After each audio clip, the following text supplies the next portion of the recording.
So in this video, let's take a look at functions in JavaScript. This is going to be a really important topic, so we're gonna make this in two videos. So first, I'm gonna add the comment functions.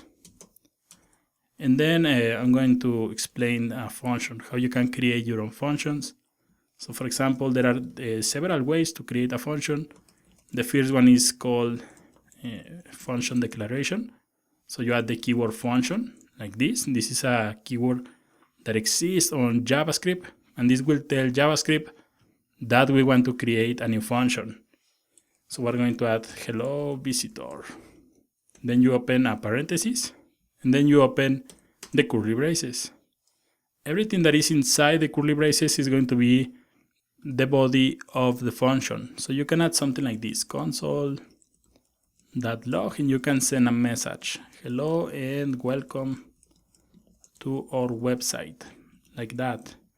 So if you save this, you can see that nothing is happening because we have this console.log and there is no message in the console.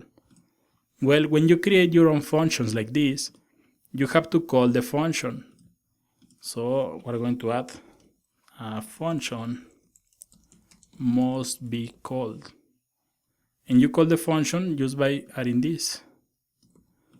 Hello visitor, and then the parentheses, and then you add the semicolon at the end. So this is going to execute the function, and now you can see we have hello and welcome to our website. You can also pass arguments to functions.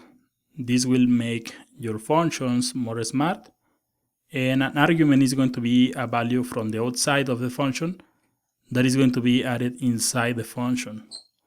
So right here we have hello visitor, and I'm gonna add right here the argument. I'm gonna call this one, for example, name. And then right here we have hello visitor. I'm going to add my name, Juan. Then I'm gonna remove these single quotes because I'm gonna use the template string. So remember that you have to use the backtip. Backtip here and also right here. Then I'm gonna add hello right here, and I'm gonna add the $sign, open the curly braces, and then I'm going to add the name of the argument. So it's going to print the name Juan. It's going to be added inside the body of the function. So save this.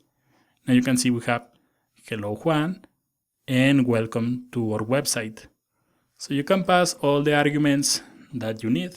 So for example, I'm going to add my last name. And right here I'm going to add a comma. And this is going to be last name.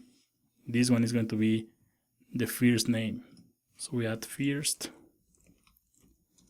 name like this. Paste right here, and I'm gonna copy this and paste right here. Select this, paste right here, and change this last name to something like this.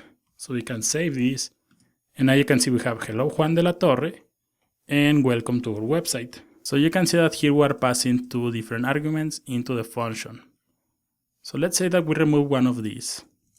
You can see that we are only sending one, but our function expects two. Save this, and now you can see we have hello Juan. Then we have undefined because this variable doesn't have any value. So you can fix this using something called the default parameter.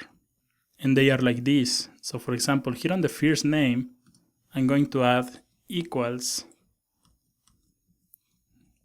And I'm going to add something like single quotes. Last name, I'm going to add also equals, and I'm going to add single quotes. If I save this, you can see that we only have hello Juan, and we have the single quotes, but we don't have the error. Of course, you can add something here, for example, visitor. And you can, for example, remove this, and this is going to print visitor. You can also add, for example, the last name, my last name here, for example, and you can see we have Juan, and since we don't have the second parameter, it's going to print the default value, which is this one.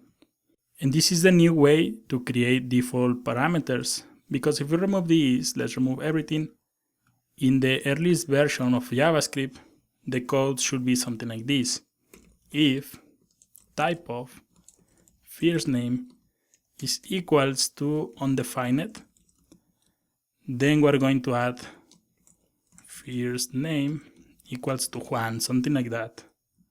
And then I'm gonna copy this, copy, paste, and I'm gonna add the last name.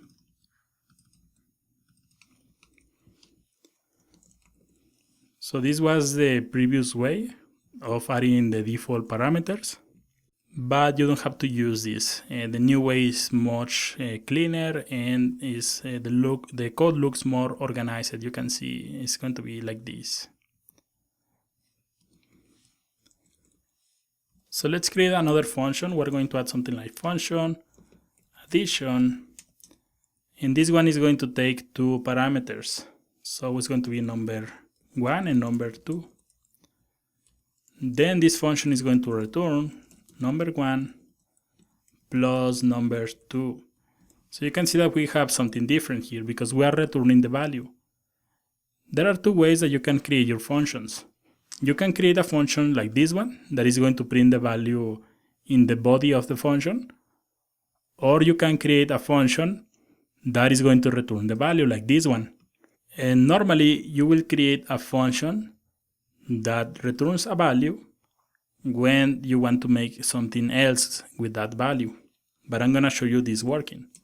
We're going to add addition, and we're going to add, for example, 1, 2. This is going to make the addition 1 and 2.